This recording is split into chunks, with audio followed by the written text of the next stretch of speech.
rebonjour à toutes et à tous. Je vous invite à rester pour ceux qui partent parce qu'on va avoir des échanges passionnants sur la transformation. Donc on passe des produits faits de façon équitable à ce qui est vraiment, enfin, ce qui est aussi très important dans les musées, dans les lieux culturels, que sont les personnes et les compétences. Et aujourd'hui, avec nos intervenants, on va voir différents exemples de transformation d'institutions culturelles autour des compétences. Et je voudrais commencer d'abord ce tour de table, cet échange, avec deux exemples qui vont être donc présentés par Sophie Kervan. Vous êtes directrice conservatrice du musée de Pont-Aven et musée de la Pêche, de Concarneau-Cornouailles Agglomération. Et par l'exemple aussi de Johanna. Vous êtes responsable communication du MACVAL.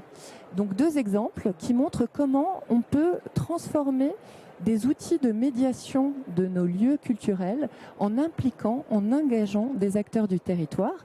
Et puis juste après, je proposerai donc à Abla de parler de mécénat de compétences et donc de l'exemple qui est développé au Centre des Monuments Nationaux. Et j'aurai aussi la joie d'écouter Mathieu, directeur de la communication et RSE du Palais de Tokyo, qui parlera aussi de mécénat de compétences autour d'un projet qui s'appelle le Palais Durable. Donc l'idée, si vous en êtes d'accord, c'est qu'on puisse vous écouter, présenter vos différents projets. J'ai des questions à vous poser. Mais bien évidemment, vous qui êtes là dans le public, vous êtes invités également à poser les questions que vous le souhaitez à nos intervenants. Voilà, je vais commencer par vous donner la parole. Merci beaucoup. Donc en effet, je suis Sophie Kervan, directrice du musée de Pont-Aven et du musée de la Pêche à Concarneau, la provinciale de l'étape, on va dire. Plantons le décor. Musée de Pont-Aven, jeune musée qui date de 1985, qui a été rénové en 2016, installé dans un village d'environ 2500 personnes. Mais Pont-Aven est devenu presque une appellation contrôlée, si on peut dire ainsi, avec en toile de fond l'aventure picturale de Gauguin et du synthétisme. Et c'est aujourd'hui un des musées les plus fréquentés en Bretagne, avec, dans le monde d'avant, près de 90 000 visiteurs par an. De l'autre côté, le musée de la Pêche de Concarneau, je fais le grand écart, un musée créé en 1961, un des premiers musées consacrés à l'activité halieutique, d'abord associatif, puis désormais géré par l'agglomération. À l'entrée de la ville close, cette ville fortifiée de Concarneau qui accueille plusieurs centaines de milliers de visiteurs par an. Pour tout vous dire, deux musées qui, presque in fine, sont à vocation touristique. Et puis cette pandémie qui a fait réfléchir, qui va accélérer des projets en gestation, accélérer plus qu'initier, avec cette nécessité de renouer avec les habitants du territoire, de les faire participer. Et d'ailleurs, la thématique des musées citoyens est aujourd'hui inscrit au projet de territoire de Concarneau-Cornouailles Agglomération. Alors, quelques exemples de projets participatifs. Le premier, c'est cette exposition qui a eu lieu en 2020, Réserve, ouvre-toi, où nous avons fait voter en ligne les internautes pour choisir les 35 œuvres qu'ils souhaitaient voir sortir des réserves pour être exposées. Alors bien sûr, avant nous, on n'a pas été vraiment les initiateurs de cette idée. Il y avait bien sûr la Chambre des visiteurs du Musée des Beaux-Arts de Rouen, une exposition au Brooklyn Museum dès 2008, Click a Crowd Created Exhibition. Je lisais aussi très récemment une exposition au Baltimore Museum of Art, Guarding the Art, une exposition dont les commissaires sont les gardiens du musée. Mais la petite plus-value de cette exposition, c'est qu'on a fait écrire les cartels par un centre socio-culturel et les membres de l'association des Amis du musée. Un cartel que je vous ai mis en exemple, pas un cartel historique comme nous conservateurs on peut avoir l'habitude de décrire, mais anecdotique, poétique, des cartels décalés. Les agents ont aussi donné leur coup de cœur, des lycéens du territoire ont créé des podcasts. C'était vraiment le public aux commandes. et le public aux commandes, mais sincèrement sans démagogie. C'est vraiment important de le dire parce que ça peut être aussi quelque chose à la mode. Là, on l'a vraiment imaginé comme une idée que le public, les visiteurs, les habitants se réapproprient finalement leur patrimoine. Et ça nous réinterroge également, nous, professionnels, bien sur nos propres pratiques. Comment briser justement ce mur invisible entre nous, musées, et les citoyens, et comment expliquer, comment mieux attirer ce public. Donc un premier exemple qui a été un franc succès. Le deuxième, on va au musée de la pêche cette fois-ci, donc musée qui fêtait en 2021 ses 60 ans. Et l'on souhaitait faire entrer l'art contemporain dans un musée qui a pour l'instant une muséologie, une muséographie un petit peu vieillissante, une thématique peut-être... alors, pour les Parisiens, je ne sais pas s'ils sont nombreux dans la salle ou pas, ça peut paraître assez exotique, mais à Concarneau, c'est quand même notre quotidien. En tous les cas, faire entrer l'art contemporain et en même temps valoriser ce qui est l'ADN de ce musée, c'est quand même la vie des marins-pêcheurs. Et une compagnie de danse et de musique qui s'appelle la Compagnie Liminale, gérée par un chorégraphe musicien qui s'appelle Aurélien Richard, après appel à projet, nous a proposé un opéra documentaire. Une sorte d'ovni artistique où finalement on a recueilli la voix des membres de l'association des Amis du Musée qui étaient fondateurs de ce musée de la pêche, la voix des marins pêcheurs. Là vous voyez un ancien capitaine du chalutier à flot qui est désormais visitable au musée de la pêche, l'Emerica. Et la Compagnie Liminale a fait des intermèdes en opéra, en danse, fait par des scolaires. Et c'était vraiment une expérience un peu sur le fil, parce qu'il fallait aussi faire adhérer les marins-pêcheurs à de l'art contemporain, à quelque chose qui nous paraissait nous-mêmes déjà un petit peu étrange, ce concept d'opéra documentaire. Et au final, on s'est rendu compte d'un fort engagement, d'un fort investissement. On a fait ensuite une diffusion de cet opéra dans le cinéma de la ville, et une sorte de moyen très pertinent finalement de resserrer les liens.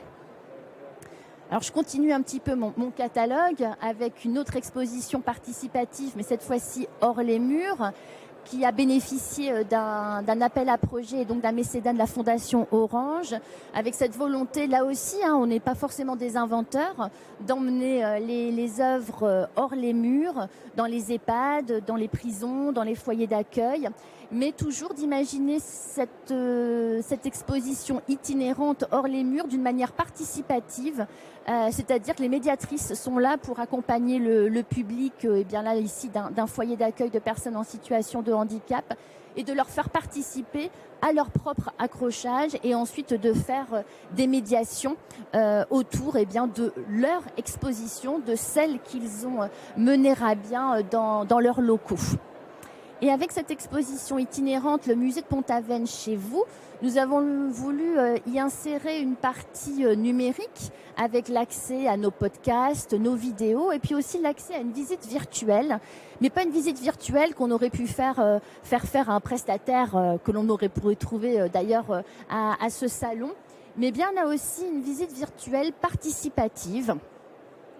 En partenariat avec le Fab Lab de Concarneau, l'Ibus, vous savez, ces bus qui vont dans nos territoires ruraux pour combler la fracture numérique que peuvent connaître certaines catégories sociales ou certaines catégories d'âge de notre population. Et puis la mission locale, Garantie Jeunes, donc cette mission qui entraîne en fait l'insertion professionnelle de jeunes. Et ce sont eux qui ont été formés à la création de visites virtuelles et qui ont fait cette visite virtuelle du musée en enregistrant aussi des commentaires d'œuvres. Et là, pour nous, ça a été un objectif plus que rempli parce que la majorité de ces jeunes n'avaient même pas idée qu'un musée existait. Et là, ils y ont passé plusieurs jours, se sont vraiment appropriés les œuvres. Et d'ailleurs, un de ces jeunes est désormais agent d'accueil et de surveillance au sein de notre établissement. Et je terminerai par un projet culturel participatif. Nous avons dans notre collection un grand nombre de correspondances d'artistes entre Gauguin, qui se plaint beaucoup de la météo à Pont-Aven, entre Charles Filigère et son mécène, etc. Une correspondance qui n'est pas forcément connue à part des spécialistes. Et donc on a invité via la presse les habitants de notre territoire à venir une dizaine de fois en soirée dans le musée et de mettre en voix ces correspondances. Comment dire, définir ces moments, des moments de convivialité, des moments de rencontre, d'échange, des habitants qui s'approprient leur collection, parce que ça reste quand même leur collection, ce ne sont pas les miennes. Et en plus, une collaboration avec un artiste, un acteur de théâtre. Donc des podcasts qui sont aujourd'hui sur notre site internet et qui finalement remplissent deux rôles, un objectif scientifique, faire connaître nos correspondances, et puis un objectif plus public, avoir fait participer les habitants du territoire. Donc on travaille vraiment dans les deux musées que je dirige avec un service des publics très motivé et très dynamique, certes à continuer cette vocation touristique, mais comme le disait dans la dernière table ronde, ne pas avoir seulement ce le module de fréquentation comme étant le seul mantra du musée, mais qu'on ait vraiment un lien avec les citoyens. Voilà, la volonté de faire des musées citoyens. Merci beaucoup pour ces nombreux exemples inspirants. On voit que la participation, elle peut être de plusieurs niveaux, par la voix, par l'écriture, en inventant, en réinventant, en transportant le musée. Et je donne maintenant la parole à Johanna pour présenter un autre exemple. Je ne sais pas si vous avez une présentation au niveau de... Non, je n'ai pas de... Je suis venue vous rencontrer et parler avec vous. Voilà. Alors je vais revenir. Volontairement pas pris d'image. Qu'est-ce que je fais ? Excusez-moi, juste pour savoir. Voilà, je le laisse comme ça ? Ouais. Merci beaucoup. Pardon. Bonjour, je m'appelle Johanna Idi-Eder et je suis donc du MACVAL, le musée d'art contemporain du Val-de-Marne. Je viens vous parler ici du musée en général, mais surtout d'une action très particulière, parce que je voulais vous raconter une histoire. Parce que nous aussi, comme tous les musées, nous regorgeons d'idées, d'envies et d'initiatives pour inclure le maximum de public dans nos salles. Mais c'était une histoire particulière que je voulais vous raconter aujourd'hui. Donc, en deux mots, l'histoire du MACVAL. Le MACVAL, c'est le musée d'art contemporain du Val-de-Marne qui est né en 2005. Il a donc 16 ans cette année. C'est un musée adolescent qui regorge de vie et de vitalité et qui a la chance d'avoir été installé au cœur d'une terre qui ne souhaitait pas forcément de musée. C'est un endroit, Vitry-sur-Seine est un endroit de la banlieue sud de Paris, qui était un territoire qui avait déjà un lien avec l'artistique, puisque c'était un territoire dans lequel s'étaient inscrits beaucoup d'artistes depuis de nombreuses années, puisque le département lui-même avait été un véritable attracteur d'artistes sur son territoire, en pouvant bénéficier d'ateliers, de grands ateliers pour s'installer, pour pouvoir travailler, pour avoir la place de travailler. Et le département du Val-de-Marne, dès les années 80, dès le début de la création du département, de la décentralisation, avait souhaité aider les artistes réellement, c'est-à-dire en achetant leurs œuvres et en créant pour le département du Val-de-Marne, dès 1982, une véritable collection d'art contemporain. Quelques années plus tard, ils ont souhaité, sachant qu'ils avaient une belle collection déjà, ils avaient souhaité mettre les artistes en lien avec leur public, avec le territoire, avec le public du Val-de-Marne et un peu au-delà, bien sûr, en ayant cette idée ambitieuse de créer un musée d'art contemporain au milieu du Val-de-Marne, c'est-à-dire à Vitry-sur-Seine. Et c'est vrai que cette ambition de créer un musée fait que du coup, c'est un lieu qui est arrivé aussi comme une sorte d'objet en majesté et au milieu d'une population qui pouvait être tout à fait intéressée par l'art et la culture déjà, mais qui ne s'attendait pas à voir monter cet édifice au milieu de ce territoire. Mais du coup, c'est ce que je vous disais au début, c'est une chance pour nous, parce que ça nous permet de réfléchir, de creuser, de chercher, d'inventer, d'écouter, tout un public qui vient au musée d'abord très souvent par l'école, par le fait d'avoir aussi des centres de loisirs, des centres de jeunes qui sont dynamiques et qui ont envie de créer avec les jeunes, les enfants, un lien autour de l'art et que nous accueillons évidemment avec beaucoup de cœur et de goût. Et ce public-là grandit avec le musée. Donc c'est un musée ce sont des gens qui ont vu naître le musée quand ils étaient enfants, qui reviennent aujourd'hui parfois avec leurs jeunes enfants eux-mêmes et qui ont un lien extrêmement attaché, un lien de cœur avec ce musée. C'est dans ce contexte que je voulais vous raconter cette histoire de cette dernière expérience que nous menons en ce moment au musée. Puisque le musée, on le considère un peu comme un laboratoire. On aime bien inventer des choses en fonction de qui nous sommes et de ce qui nous entoure. Et cette dernière action que nous sommes en train de mener là, qui s'appelle l'audioguide multilingue, réunit beaucoup de choses que j'ai entendues jusqu'à présent, depuis la première table ronde tout à l'heure sur l'engagement, la façon de what if, et si on inventait aussi de nouvelles façons de parler au musée et du musée. C'est une façon que nous avons souhaité développer avec notre prestataire qui s'appelle Audiovisite et qui pour nous travaille depuis le début du musée, depuis 15 ans, sur l'installation et la création des audioguides qui sont déjà des audioguides un peu particuliers chez nous parce que ce sont des audioguides dans lesquels parlent directement les artistes. Parce que s'il y a un intérêt à faire un musée d'art contemporain, c'est de souvent travailler avec des artistes vivants, pas tous malheureusement, mais beaucoup. Et ce qui fait que du coup, on a la possibilité de faire parler les artistes directement de leurs œuvres dans les audioguides. Et ça, c'est une chose que le public aime bien, évidemment, d'avoir directement la parole de l'artiste.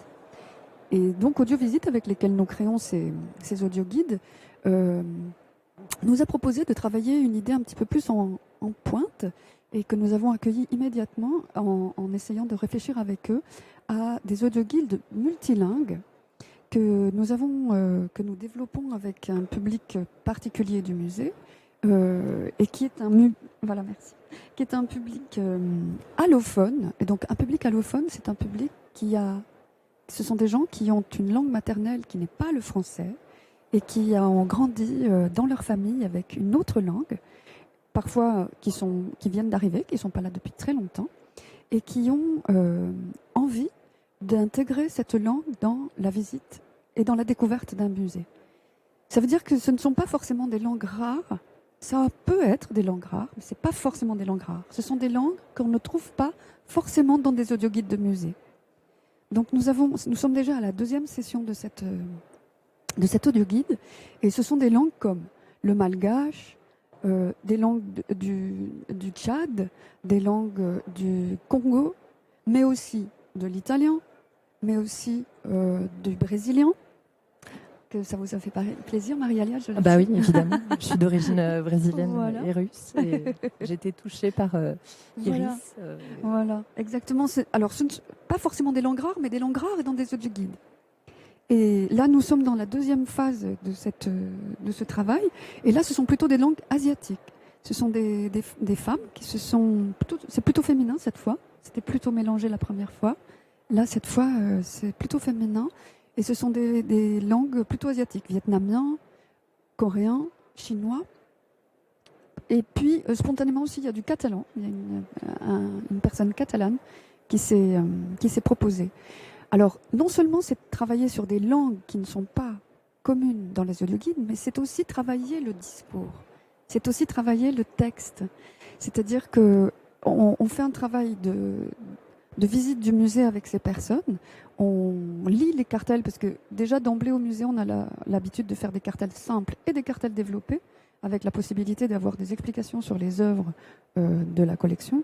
Mais ces cartels développés, même si on les souhaite toujours extrêmement clairs et les plus limpides possibles, on ne peut pas s'affranchir de ce vocabulaire du monde du musée que nous connaissons tous, qui repose sur un répertoire qui nous est propre. On ne peut pas, même si on essaie de faire le plus simple possible, il y a quand même toujours un vocabulaire qui est très lié au monde du musée, au monde de l'exposition, au monde de l'art. Et au monde de l'histoire de l'art aussi d'ailleurs, parce qu'on y fait des références souvent, même si on on les destine toujours le plus simple possible, on ne se rend pas compte qu'on va quand même parfois un peu trop loin, un peu trop sévèrement loin, j'ai presque envie de dire, pour être sérieux. Donc ces personnes-là, quand elles viennent au musée, elles ont d'autres points de vue. D'abord, elles ont des points de vue de culture différentes, mais elles ont aussi des points de vue de sensibilité différentes. Et très souvent, elles respectent les textes qu'elles voient en salle, mais elles sont un peu impressionnées par le fait que ça les éloigne. Donc elles proposent d'interpréter à nouveau l'œuvre, non seulement par un texte qui est commun, qui est rédigé à plusieurs personnes, et ensuite qui est traduit dans la langue de chacune. Toutes ces phases-là sont des phases extrêmement enrichissantes pour le public comme pour nous, parce que évidemment nos médiateurs sont aussi, nos conférenciers sont aussi extrêmement sensibles à l'idée qu'on puisse avoir un nouveau regard sur nos œuvres, une nouvelle façon de les envisager. Et très souvent, ça c'est ce qui nous touche beaucoup aussi dans ce travail-là, c'est que c'est une façon de s'approprier quelque chose qui paraît lointain dans leur culture et qui d'un coup parle de leur intimité tellement propre et tellement proche. Très souvent, ce sont ensuite des gens qui reviennent avec leur famille, notamment leurs parents, qui sont eux-mêmes garants de cette langue et dont ils sont hyper fiers de montrer que la langue peut aussi entrer dans ce musée-là. Voilà, c'est pour nous une sorte de boucle. C'est ce qu'on disait aussi tout à l'heure dans la première partie, c'est-à-dire que comment peut-on envisager un monde dans lequel on n'est pas tous inclus? Et pour nous, c'est notre façon aussi de faire ce lien par un public qui est proche, mais qui pourrait être aussi assez lointain en géographie. Mais on commence par vraiment les gens qui nous sont vraiment autour. Voilà. C'était ma petite histoire de Magval. Merci pour cette histoire. Et on a envie d'écouter les histoires maintenant du Magval. Je passe la parole à Abla. L'idée, c'est qu'on vous donne tous la parole. Et puis ensuite, on pourra échanger sur des questions que vous avez peut-être aussi dans le public. Donc, il faudra parler maintenant de mécénat de compétences. Donc, on a parlé de projets plutôt inclusifs, participatifs. La transformation, on l'a vu, elle se fait aussi par les compétences qu'on a dans nos institutions, dans nos musées. Et donc, comment ça se passe, le mécénat de compétences au CMN ? Alors, bonjour à tous. Donc, je suis Abla Benyoun-Fauché, chef de mission stratégie prospective au Centre des Monuments Nationaux. Donc, pour ceux qui ne nous connaissent pas, donc on est le premier opérateur touristique et culturel en France, avec 100 monuments à travers la France qu'on restaure, conserve, pour lesquels aussi on gère l'accueil des publics et notre rôle de diffusion culturelle. En 2019, on accueillait 9 millions de visiteurs et 400 000 scolaires. Et puis la pandémie, comme tout le monde, nous est tombée dessus.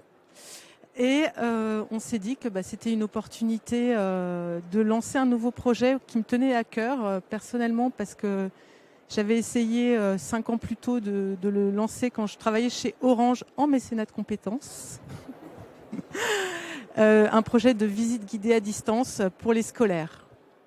En 2015, je travaillais en mécénat de compétences chez Orange, dans des logiques en fait de projet où on travaillait main dans la main avec les équipes des institutions culturelles, avec nos ingénieurs chez Orange des labos de recherche pour développer de nouveaux services. J'ai vécu le côté vertueux du mécénat de compétences, c'est-à-dire le fait que la mixité, elle est fertile. La mixité au sens large, en termes d'âge, en termes de profil, en termes de formation, d'expérience, au niveau culturel aussi. Et donc, dans ce cadre-là, chez Orange, on faisait travailler des artistes, des ingénieurs, voilà. Et en 2015, les visites guidées à distance, tout n'était pas réuni en fait pour vraiment lancer ce projet, parce que dans l'éducation nationale, il y avait encore des freins au numérique, il y avait des freins aussi liés au réseau, etc. Et puis en 2020, on s'est dit que, moi j'ai rejoint le CMN un peu avant, et on s'est dit que c'était une opportunité de lancer un projet, une expérimentation de visite guidée à distance, en partant du principe que ce qui fait, la clé en fait pour la transmission et pour la transmission auprès des scolaires, c'est l'humain, c'est le médiateur. Donc on voulait pas de visite virtuelle. On voulait un animateur du patrimoine, un chargé d'action éducative, qui peut interagir avec une classe. Dans les institutions culturelles et au CMN, en fait, de par aussi notre statut, on est soumis au plafond d'emploi. C'est critique. Donc on a rarement la possibilité de mettre quelqu'un sur un seul projet. Et là, en fait, moi, j'ai une opportunité d'un mécénat de Nokia. Donc avec Patrick Bergeau, donc, qui m'a proposé en fait son mécénat de compétences via Nokia par rapport à un projet chez Nokia au départ de diversification des compétences, et finalement en fait Nokia a fait appel aussi à un cabinet d'outplacement. Donc l'idée c'était d'accompagner aussi la transition de ses salariés. Donc j'ai dit oui tout de suite parce que le profil de Patrick était vraiment pertinent par rapport au projet. Il avait 55 ans, je parlais de mixité en termes d'âge, j'y crois beaucoup en fait, faire travailler des gens de 20 ans, des gens de 50, de 60, voilà. Et il avait un profil d'ingénieur aussi et un profil de expertise en management de projet et en management de projet complexe, avec une expertise en conduite du changement, une expertise aussi en amélioration continue. Bref, toute une série d'expertises qui étaient vraiment clés pour ce projet, qu'on a lancé en fait dans des délais très courts. Et du coup, on est parti en fait dans une logique d'expérimentation pour tester au sein de 12 monuments ce principe de visite guidée à distance sous 2 formats, soit du live en fait où le chargé d'action éducative avait un smartphone et faisait visiter à la classe à distance, soit un format en fait où le chargé d'action éducative était sous Zoom et il partageait son écran, il partageait un modèle 3D du monument. Donc on a numérisé 12 monuments, on a fédéré les chargés d'action éducative, on les a embarqués dans le projet, on les a formés parce que la plupart n'avaient jamais utilisé d'outils de visioconférence. Et tout ça dans des délais très courts puisque ça s'est fait de novembre 2020 à mars 2021. Avec le Covid, je ne sais plus en quelle année on est en fait. Oui, je ne sais pas si ça vous arrive aussi, mais ouais. alors, pour moi, je suis toujours restée en 2020.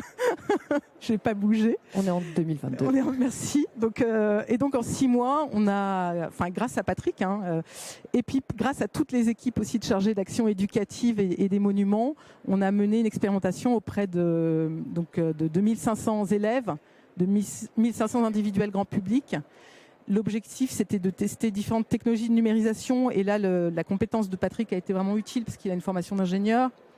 De tester aussi quel était le gap à franchir pour les chargés d'action éducative sur ce nouvel outil. Et ça a été formidable parce qu'ils se sont vraiment appropriés. Ils ont commencé à inventer de nouveaux formats de médiation. C'était plus la question du numérique pour le numérique, mais de penser aussi une scénarisation adapté à ce nouvel outil, et du coup ça a aussi développé leur créativité. Donc j'avais une vidéo à vous présenter, mais je ne vais pas forcément vous la présenter. Du coup Patrick a produit un livre blanc à l'issue de ça, donc avec des recommandations aussi pour d'autres institutions culturelles. On a pérennisé cette offre de visite guidée à distance pour les scolaires parce que on a eu 98% de taux de satisfaction, 88% des enseignants qui étaient prêts à réitérer l'expérience. Et les compétences que j'ai décrites au début en introduction ont été clés en fait à la réussite du projet, au fait d'embarquer les équipes, au fait de conduire ce projet en fait en 6 mois. Ce qui a désiloté l'organisation parce que au CMN, je vous ai dit qu'on était le premier opérateur, même si on est agile, même si on n'est que 1400 personnes par rapport à un grand groupe comme Nokia, on est quand même une entité avec un siège, avec 100 monuments. Donc finalement, en fait, les problématiques que lui avait traitées en fait dans une boîte du CAC 40, on les retrouve aussi chez nous. Ces problématiques d'embarquer un siège et ses filiales. Et du coup, ces compétences ont été très très utiles et donc l'offre est pérennisée.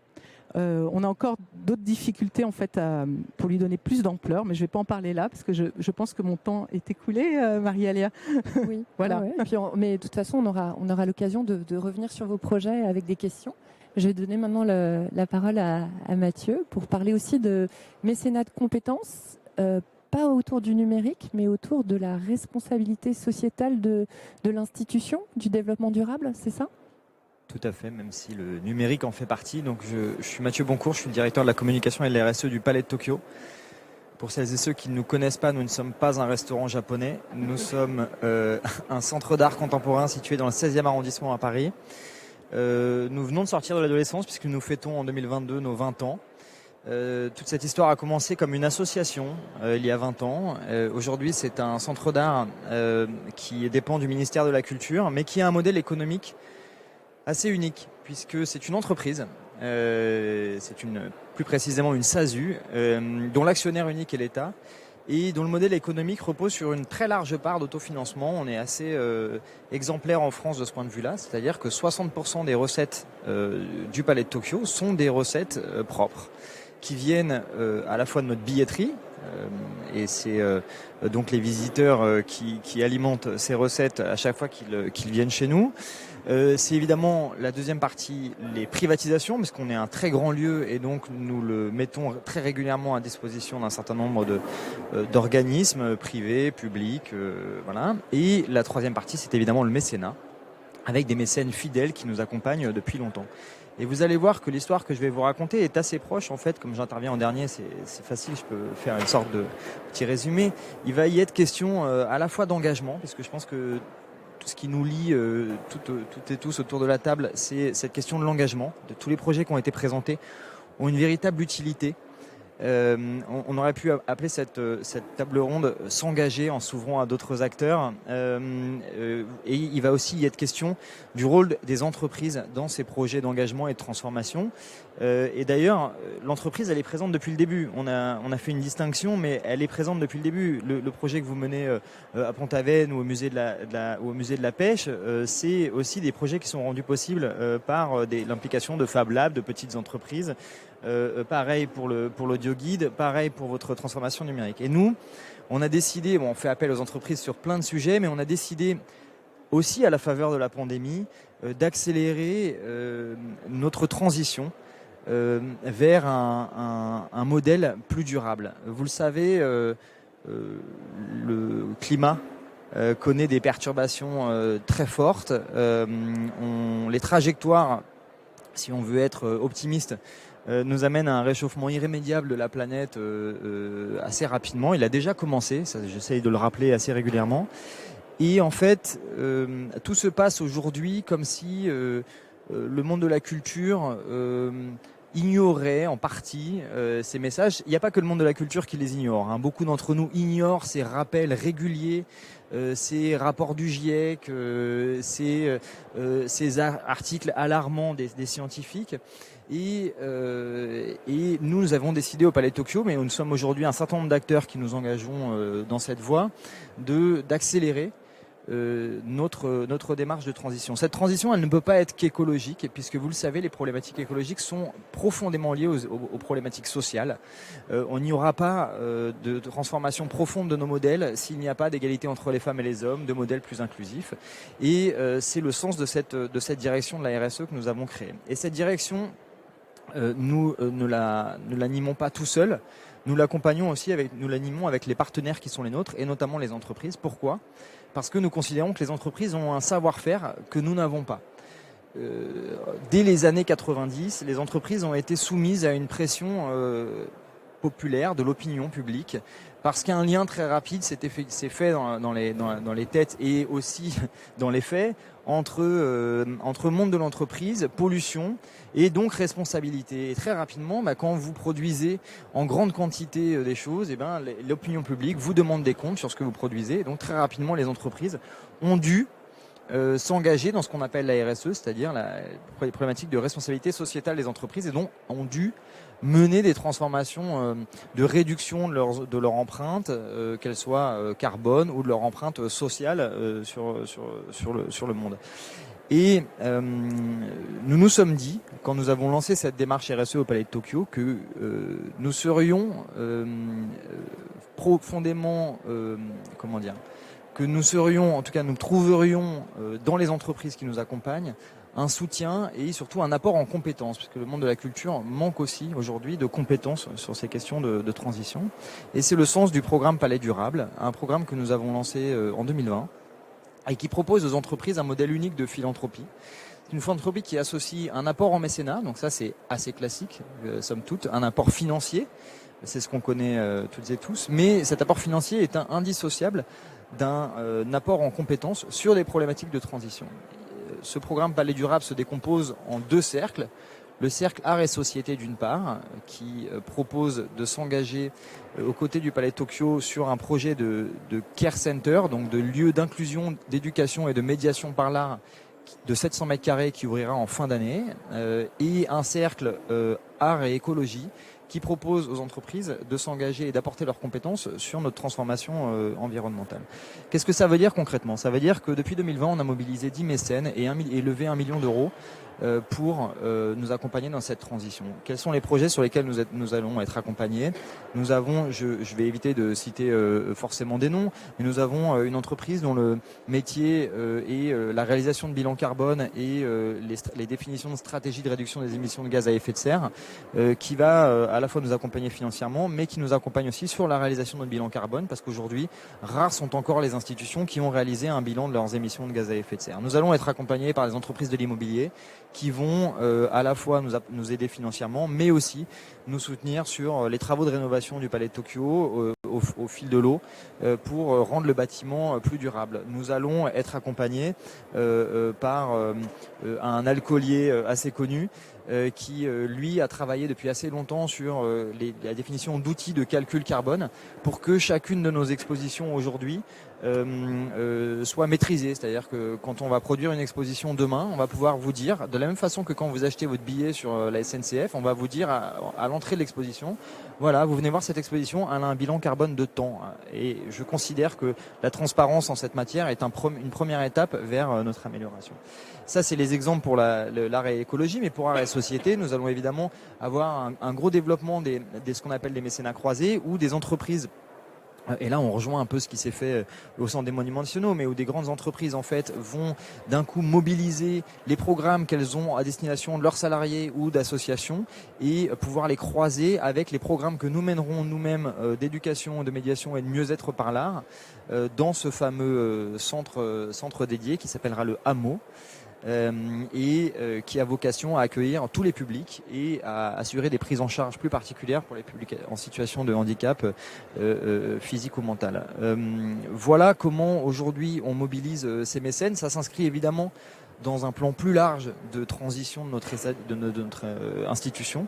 Je ne vais pas être beaucoup plus long, mais voilà, c'est aujourd'hui un projet qui vit bien. Il est lancé pour 2 ans, donc les 10 mécènes qui nous ont rejoints sont là pour 2 ans. Il a vocation évidemment à continuer, et les premières annonces, en tout cas de grandes trajectoires, seront faites au moment de l'exposition Réclamer la Terre, qui est une saison d'exposition qui ouvre ses portes le 15 avril et où il sera beaucoup question, notamment avec les artistes, de re-questionner notre rapport au vivant. Voilà. Merci beaucoup. Alors, je crois qu'on a encore un petit peu de temps pour les questions. Je voulais revenir sur vos projets et sur ce qui les caractérise. Moi, j'avais une question sur comment est-ce que vous réussissez à créer de la confiance, parce que parfois c'est intimidant de rentrer dans un musée, même quand c'est le musée de la pêche ou quand c'est d'autant plus quand c'est un musée d'art contemporain, je dirais. Peut-être. Mais comment est-ce que vous réussissez à créer cette confiance avec ces personnes qui vont s'engager sur un temps plutôt long pour créer des audioguides, des podcasts? Comment vous faites? Alors le rôle des associations est aussi important, hein. Associations d'amis du musée, que ce soit au musée de Pont-Aven ou au musée de la Pêche, ce sont des gens très investis et qui aiment leur musée et qui sont de réels ambassadeurs. Ensuite, il faut aussi passer par les commerçants. Enfin, ça aussi, c'est une chose importante. Nous, la ville de Pont-Aven, elle vit aussi parce qu'il y a un musée qui attire plusieurs milliers de visiteurs. Donc, on travaille vraiment main dans la main avec la ville, nos voisins. Voilà, pour essayer toujours de faire franchir ce seuil. Moi, je suis admirative du 104 à Paris. On aimerait que nos musées soient des lieux où l'on entre facilement, ou quand il pleut, en Bretagne ça arrive assez souvent, on se dise voilà, qu'est-ce que je fais avec mes enfants? Hop, je vais au musée, c'est sympa, on va y jouer, on va découvrir des choses. C'est aussi notre rôle de professionnel de montrer que les musées sont pas intimidants, justement, et il y a beaucoup de choses à faire en ce sens. Oui, nous, on aime beaucoup l'hospitalité. En fait, notre lieu, c'est un lieu ouvert de pratique, et c'est leur espace qui se transforme tout le temps. Oui, nous, c'est à peu près les mêmes, je pourrais dire exactement les mêmes choses. Nous comptons énormément sur les partenaires, nos partenaires de toutes sortes, qu'ils soient des partenaires sociaux, des partenaires d'éducation, des partenaires autres, du tourisme aussi parfois. Et en effet, nous, notre porte, elle est d'autant plus lourde qu'on réunit musée, qui est déjà pas terrible, plus art contemporain qui fait que ça fait plutôt fuir. Et tout l'enjeu est de montrer qu'en effet, ce sont des termes qui sont très accueillants, au contraire, notamment, et c'est ce que vous disiez aussi, ce que vous disiez aussi d'ailleurs, c'est par le fait de faire comprendre qu'un lieu comme celui-là est tout d'abord un lieu de vie. Et dans cette notion de lieu de vie, ça veut dire qu'on peut y venir y chercher des choses qu'on souhaite y trouver de soi-même. Passer du temps avec ou sa famille ou des amis, s'installer dans le jardin, regarder le temps qui passe, ne pas être forcément obligé d'être là dans une formation pédagogique ou d'intimidation de l'art. Bien au contraire, se promener aussi, tout simplement. Avoir la possibilité de déjeuner, de passer un moment plutôt en dehors du chaos du reste du monde, en fait. Et c'est ça qui fait aussi confiance, c'est-à-dire que on met en place tout un accueil qui favorise cet état d'esprit-là. Et c'est pour nous très important parce que ça nous permet de faire ce lien qu'un musée tient à faire d'ailleurs, parce que tout à l'heure on a parlé de la durée de la conservation, de tout ce qu'un musée représente, mais il est aussi surtout le témoin de son temps et le lieu de réunification des souhaits et des désirs du moment, en fait. Merci beaucoup. Sur le mécénat de compétences, Abla, Mathieu, j'avais une question sur, justement, vous parlez de nouvelles compétences que n'ont pas forcément les institutions culturelles, celles sur la gestion de projets un peu transversaux et sur le numérique et les capacités du numérique. Et vous, sur la transition écologique, comment est perçu en interne ces nouvelles compétences, ces personnes comme Patrick qui rejoignent l'équipe? D'ailleurs, en termes de durée, je me posais la question, est-ce qu'il est là pour 1 an, 2 ans? Est-ce que et je me posais également la même question avec vos différents partenaires. Comment ça se passe concrètement? Les personnes viennent, elles ont un bureau, parce qu'on sait qu'on a du mal déjà à avoir des bureaux pour nos équipes. Comment ça se passe? Alors, Patrick était là pour 1 an. Et puis, en fait, j'ai eu l'opportunité de l'embaucher définitivement. Donc, voilà. Donc, maintenant, il est agent du Centre des Monuments Nationaux. Au départ, moi, en interne, quand j'ai commencé à dire que voilà, j'avais une opportunité d'un mécénat de compétences, j'ai eu pas mal de réactions plutôt négatives au départ. On m'a dit « Ah non, mais fais attention mécénat de compétences, tu vas avoir des profils en fait de gens qui sont pas forcément compétents. » Je pense que ça vient en fait d'un historique sur le mécénat de compétences il y a quelques années. Le mécénat de compétences n'était pas si développé que ça. Là, j'ai vu qu'il avait été multiplié par 4 en 5 ans, donc c'est une vraie tendance. Et il y a quelques années, c'était surtout des cabinets de conseil en fait qui faisaient du mécénat de compétences sur des intermissions avec des profils de juniors. Donc c'était un peu la loterie, enfin en tout cas des retours que j'ai eus. Et du coup, c'est vrai qu'il y avait pas mal de freins en interne par rapport à ça. Et puis, du coup, Patrick est arrivé et je pense qu'il y a aussi des facteurs de succès. C'est que Patrick, en fait, je lui ai fait passer un entretien, donc j'étais prête à refuser le mécénat de compétences si le profil ne correspondait pas. C'était aussi pour une mission, un projet qui était clairement défini avec des objectifs en fait sur cette période d'1 an. Et puis il y avait aussi un alignement en termes de valeurs. On parlait tout à l'heure d'engagement. Et ça aussi, c'est clé aussi, je pense, en termes d'intégration dans une équipe, dans une organisation. Et donc, très rapidement, en fait, il a été comme un poisson dans l'eau, je dois dire. Donc, Merci. De notre côté, bon, déjà, je rejoins Abla sur l'évolution du mécénat en France. D'abord, lié à une plus grande professionnalisation du secteur, d'abord, et puis ensuite sur une évolution d'un mécénat d'opportunité vers un mécénat d'initiative. C'est-à-dire qu'aujourd'hui, les mécènes, la position d'un logo en bas d'une affiche en contrepartie d'un soutien à une exposition, ça les intéresse plus tellement en fait. Les entreprises ont envie, elles aussi, de s'engager, de faire participer leurs collaboratrices et leurs collaborateurs aux initiatives qu'elles mènent, et donc ça c'est assez important. Sur la question de l'apport en compétences qui est aussi la question de la confiance en fait, de comment est-ce qu'on crée, comment on crée cette confiance. D'abord, je pense que l'inscription du centre d'art ou du musée dans la société est fondamentale. C'est-à-dire que pourquoi vous continuez à aller vous allez dans un centre d'art ou dans un musée, d'abord pour la rencontre avec les artistes, mais aussi parce que ça n'est pas un lieu en dehors de la société. C'est un lieu dans lequel se rencontrent, au contraire, toutes les problématiques qu'on va croiser. Et j'ai déjà eu l'occasion d'en citer quelques-unes, les problématiques d'égalité, d'inclusion, d'éducation, voilà. Et donc en fait, tous les combats qui sont les nôtres ou les engagements que vous pouvez avoir au quotidien, vous les retrouvez dans un musée. Sur la confiance avec l'apport d'entreprises extérieures, nous, la critique qu'on peut souvent avoir, qui n'est pas une critique interne, qui est plutôt une critique externe, c'est n'avez-vous pas peur que les mécènes vous enlèvent de l'indépendance? C'est une question assez classique.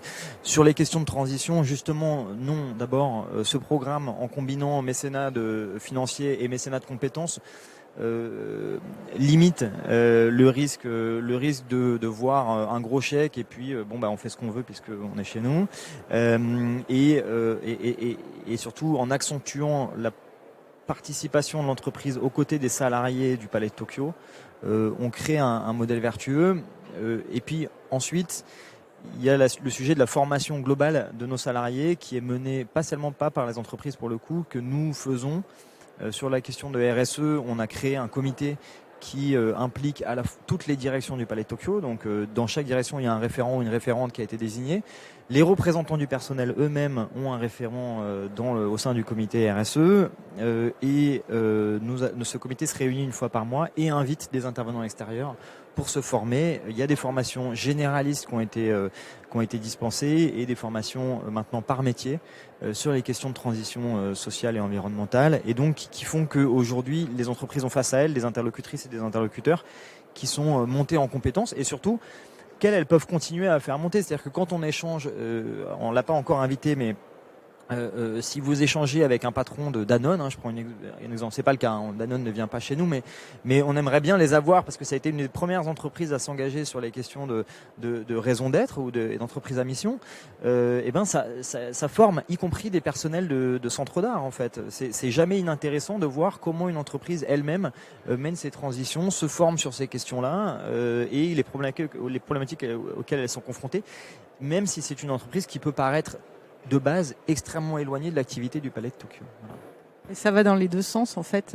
C'est vrai que nous on a aussi un enjeu de convaincre notre direction du mécénat de chercher ce type de mécénat en fait, et de sortir du mécénat purement financier, et donc de convaincre aussi les potentiels mécènes de l'apport en fait, parce que ça va dans les deux sens, et de l'apport aussi pour leurs salariés en termes de diversification des compétences, en termes d'ouverture, en termes d'engagement, et pour fidéliser ou faire venir les jeunes talents qui maintenant sont en demande de ça en fait.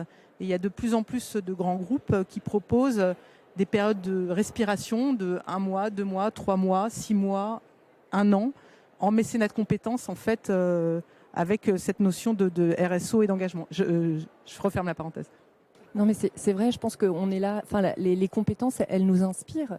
Nous, dans les institutions, on a la chance d'avoir un incubateur comme vous au CMN, et les compétences des entrepreneurs et des entrepreneuses nous inspirent également. Et on voit dans les jeunes générations, ou en tout cas les jeunes générations d'entrepreneurs, on peut être plus expérimenté et débuter dans l'entrepreneuriat, un moyen de nous former, de former nos personnels sur des sujets qu'on ne maîtrise pas forcément, notamment par exemple sur comment faire vivre des expériences en réalité virtuelle, ou comment penser la construction de nos bâtiments de façon éco-responsable.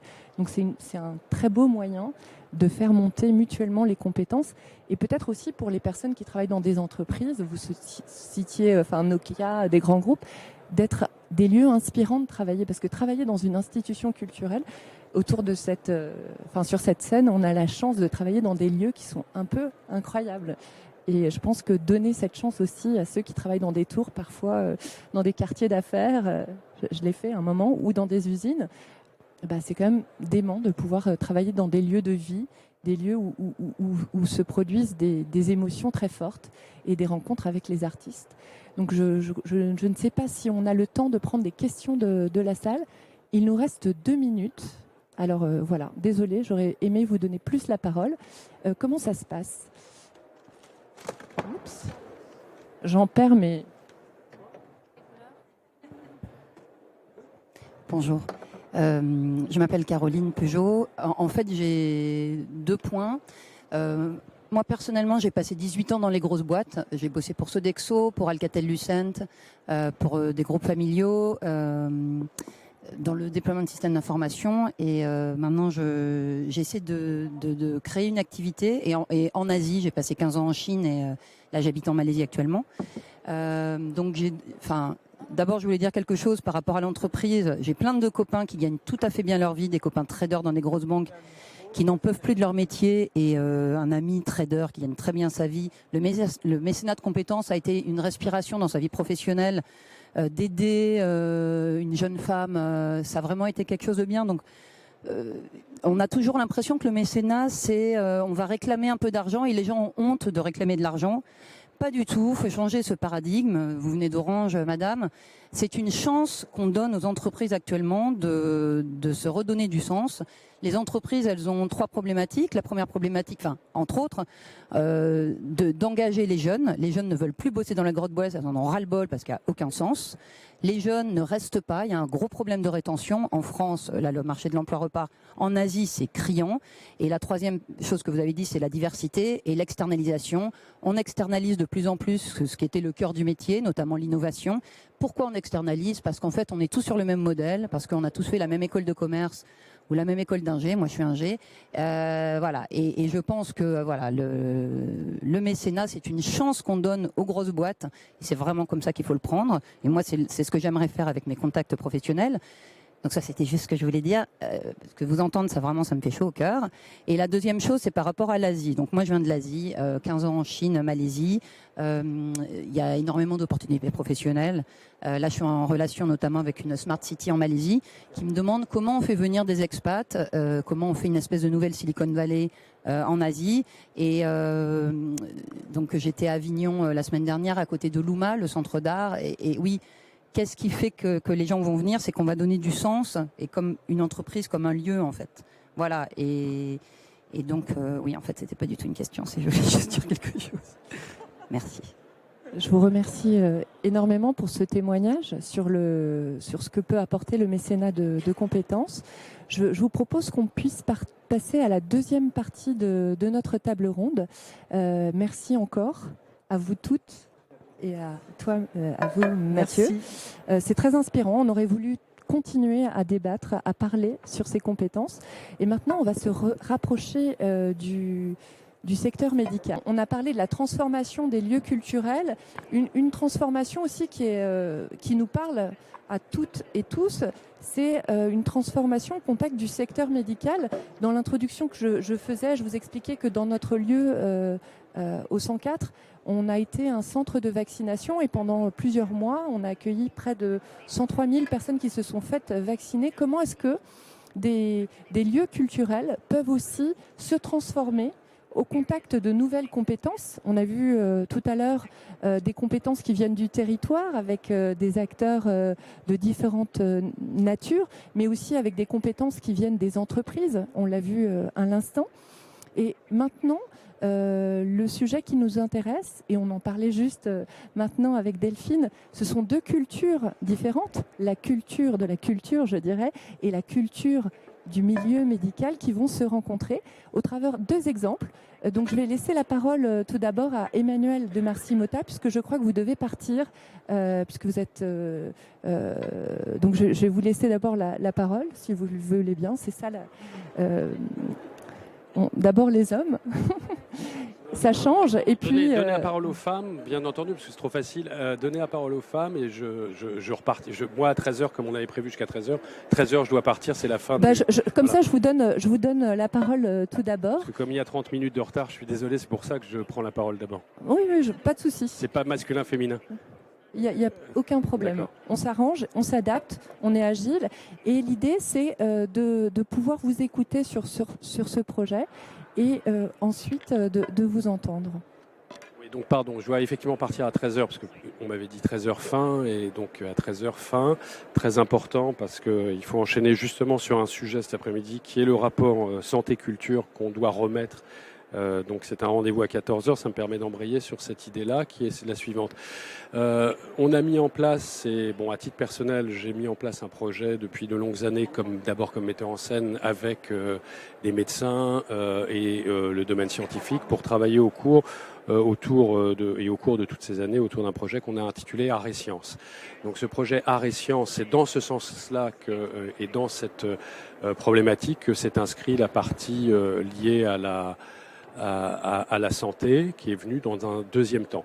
Donc le rapport Art et Sciences dans un premier temps était la volonté justement par rapport à ce qui vient d'être dit de mettre en place un dialogue dans le secteur des humanités.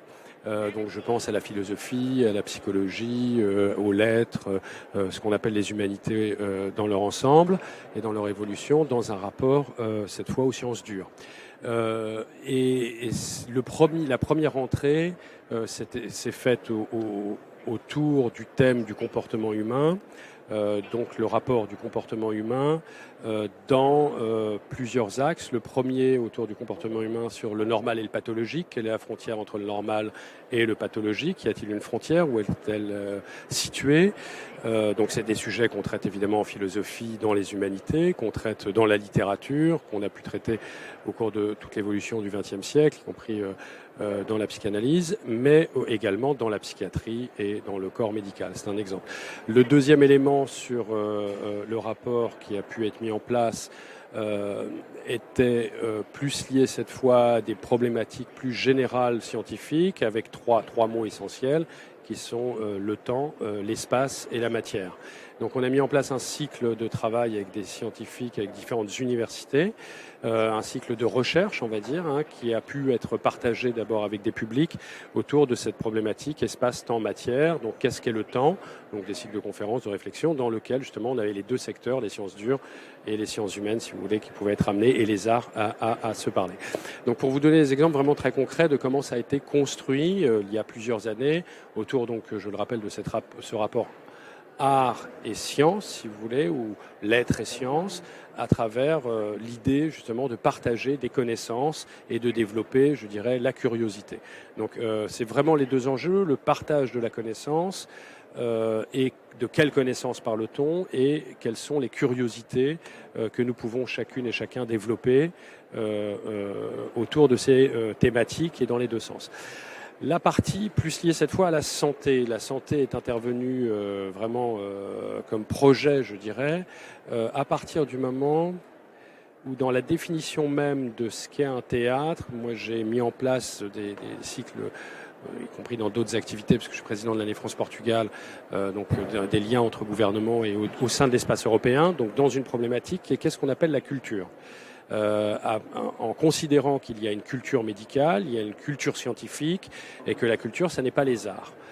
Donc comment redéfinir, et on a mis en place tout un projet il y a maintenant 3 ans et qu'on retrouve tous les ans, qu'on a appelé les nouvelles alliances nécessaires.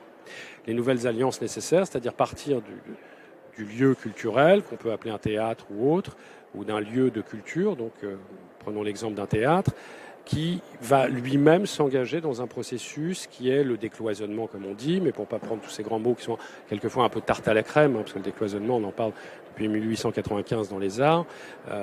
Donc, plus simplement, et de manière plus pragmatique, comment on peut travailler la question art-environnement, comment on peut travailler la question art-santé, comment on peut travailler la question art-éducation qu'on connaît bien et sur lequel il y a énormément de dispositifs, en particulier en France, qui ont été mis en place depuis les années 80 et depuis le plan Langue Tasca en particulier. Donc au cours de ce travail, justement, travailler à ce qu'on a appelé ou mettre en place des ponts et des passerelles. Ces ponts et ces passerelles ont pu être définis par une cohorte de personnes. Donc d'abord un astrophysicien, donc qui a été associé, qui est scientifique associé aujourd'hui au Théâtre de la Ville, Jean Audouze, qui lui-même a été conseiller spécial à une époque de François Mitterrand pour le rapport de la science et des lettres. Donc c'est intéressant d'avoir son regard à 20 ans, 30 ans d'écart, pour voir quelles sont les évolutions justement entre ces secteurs et comment est-ce qu'ils arrivent à être en dialogue ou non. Un deuxième projet très solide a été mis en place avec l'hôpital de la Salpêtrière dans un premier temps et avec les départements donc de neurologie, neurochirurgie, avec le docteur Karine Karachi, le docteur David Grabli, qui sont associés aujourd'hui au projet du Théâtre de la Ville dans ce projet de passerelle. Une biologiste, Marie-Laure Chérel, qui est une des plus grandes biologistes que nous ayons, Marie-Laure Morel, qui est une des plus grandes biologistes que nous ayons en France autour de la question justement de l'évolution, sur le thème de l'évolution, mais cette fois avec l'idée de la biologie et d'autres. Voilà, je dirais ça, ce sont les principaux qui sont donc dans une démarche active par leur présence, par le temps qu'ils donnent, malgré leur profession, comme nous décidons de donner du temps à cette activité. Concrètement, qu'est-ce que cela a produit ? Cela a produit par exemple la mise en place de ce qu'on a appelé la troupe de l'imaginaire pendant la pandémie. Là, je reviens maintenant sur la temporalité qui est la pandémie, qui a été nécessairement un accélérateur. La pandémie a été un accélérateur pour ces projets, puisque la question art et sciences était déclenchée bien avant, la question du rapport à la santé était aussi enclenchée. Donc on est arrivé ensemble, armés, je dirais, de ce dialogue déjà entre les sciences humaines, finalement, pour le résumer de cette manière-là, et les sciences dures, pour traverser ensemble la pandémie. De là, s'est dessiné un premier contexte extrêmement clair, qui était l'urgence absolue de faire un lien entre le monde de la culture, de la santé et de l'éducation. Donc les trois, culture, santé, éducation, pour pallier d'ailleurs à un déficit notable, qui était l'absence de dialogue, par exemple, entre le ministre de la Santé en France et le ministre de la Culture à ce moment-là, pour savoir quels pouvaient être les projets qui pouvaient être menés pendant la pandémie avec des artistes, mais aussi avec des médecins, avec le personnel soignant dans les hôpitaux.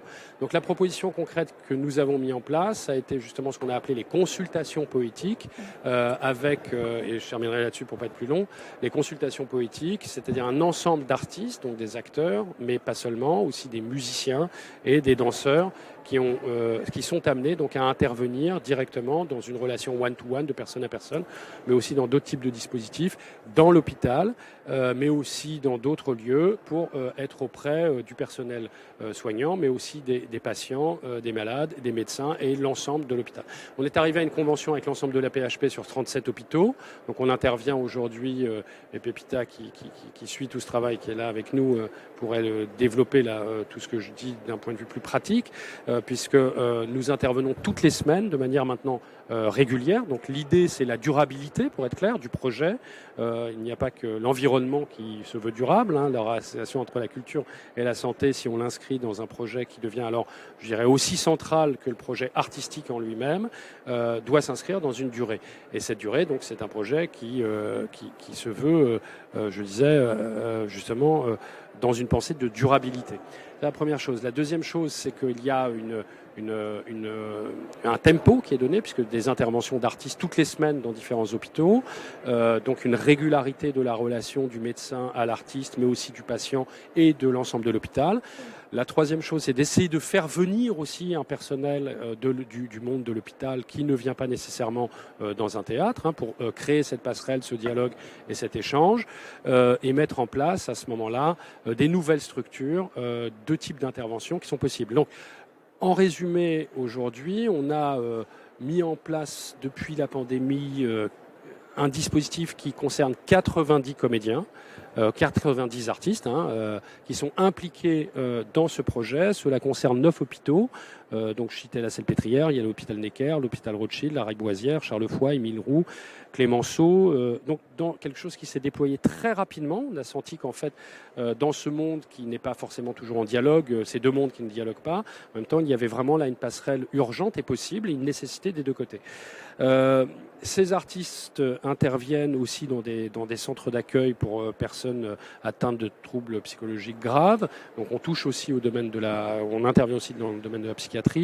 Et l'idée de la consultation, en un mot maintenant pour finir, enfin c'est dur de le résumer en un mot, c'est un temps de 20 minutes entre une personne et un artiste, basé sur un dialogue. C'est la consultation poétique, l'artiste a une blouse de médecin, une blouse blanche, ce que l'hôpital accepte tout à fait, trouve ça très bien d'ailleurs, puisque ça pose la question du soin. Où commence le soin, où s'arrête le soin? Est-ce qu'on est que dans le soin? Mais là, ce serait un long débat, donc je ne vais pas m'aventurer maintenant. Mais en tout cas, justement, qu'est-ce qu'on reconnaît comme étant du soin? Et le fameux care, qu'est-ce que c'est? Donc on travaille beaucoup avec eux sur cette problématique pour essayer de développer justement des temporalités de réflexion autour de qu'est-ce que ça veut dire prendre soin de l'autre. Est-ce que c'est par l'approche médicale, au-delà? Est-ce que la culture a un rôle à jouer, et les arts en particulier, dans le prendre soin justement? Donc vous voyez toutes les questions que ça ouvre. La consultation, c'est 20 minutes. En général, comme une consultation médicale, dans laquelle tous les acteurs ont un vidal poétique, donc un répertoire de poèmes dans plusieurs langues. On a fait le choix de choisir des artistes qui sont souvent bilingues, puisqu'il y a 22 ou 27, je ne sais plus les chiffres, langues présentes à travers ces rencontres artistiques. C'est très important dans le champ hospitalier. Le Wolof, qui est une langue pratiquée au Sénégal, je prends volontairement cet exemple, puisqu'il y a des populations dans l'hôpital public qui viennent de tous les pays du monde, et c'est une des forces de l'hôpital public en France, justement. Donc la pratique d'autres langues est aussi très très importante au sein de ce dispositif. Et puis le dernier élément, c'est on s'appuie sur des poèmes, on fait cette consultation, c'est-à-dire qu'on écoute, on délivre un poème et on fait à la fin une prescription poétique, c'est-à-dire une ordonnance poétique, en vous proposant ou en proposant à la personne d'avoir un poème tous les jours, le matin, le midi ou le soir, en fonction de l'échange qu'on a eu. Tout ça est évidemment accompagné par le corps médical et dialogué et discuté aussi avec eux. Donc ça n'est pas une invention de notre côté, c'est vraiment ce que moi j'appelle les projets passerelles, c'est co-construire ensemble, c'est inventer ensemble, et l'intervention du corps médical est aussi importante que l'intervention du corps artistique. Voilà pour le résumer le plus brièvement possible. Ouais, merci beaucoup. Moi j'ai eu la chance de vivre une consultation musicale qui était faite par cette troupe de l'imaginaire. Et je trouve que ce qui est très précieux, c'est justement cette attention à l'autre. Alors à l'autre quand il est malade, à l'autre quand il est en situation de détresse, mais tout simplement à nous. Et c'est vrai, quand on a la chance d'aller au spectacle, on est ému par ce qui se passe sur le plateau. Mais avoir comme ça cette proximité de cet artiste qui est là en blouse blanche avec sa guitare, c'est assez innovant, déconcertant, et en même temps ça nous rapproche de quelque chose d'extrêmement intime. Quand on va voir un professionnel de santé, on se livre à ce professionnel de santé, et finalement l'aspect sensible aussi, je trouve que c'est quelque chose de très fort, et de repartir avec cette consultation, de cette prescription. L'artiste m'avait prescrit en fait des musiques à écouter avec mes filles, et j'ai trouvé ça très très très fort, donc très touchant. Et je pense que c'est un dispositif qui a toute sa raison d'être à l'hôpital, dans des centres envers différents publics, mais aussi je dirais vers nous tous, quoi. Alors, je me suis concentré sur la partie, en un mot, je ne vais pas déborder les 15 minutes, je vois qu'on est à 13, donc je ne voudrais absolument pas dépasser.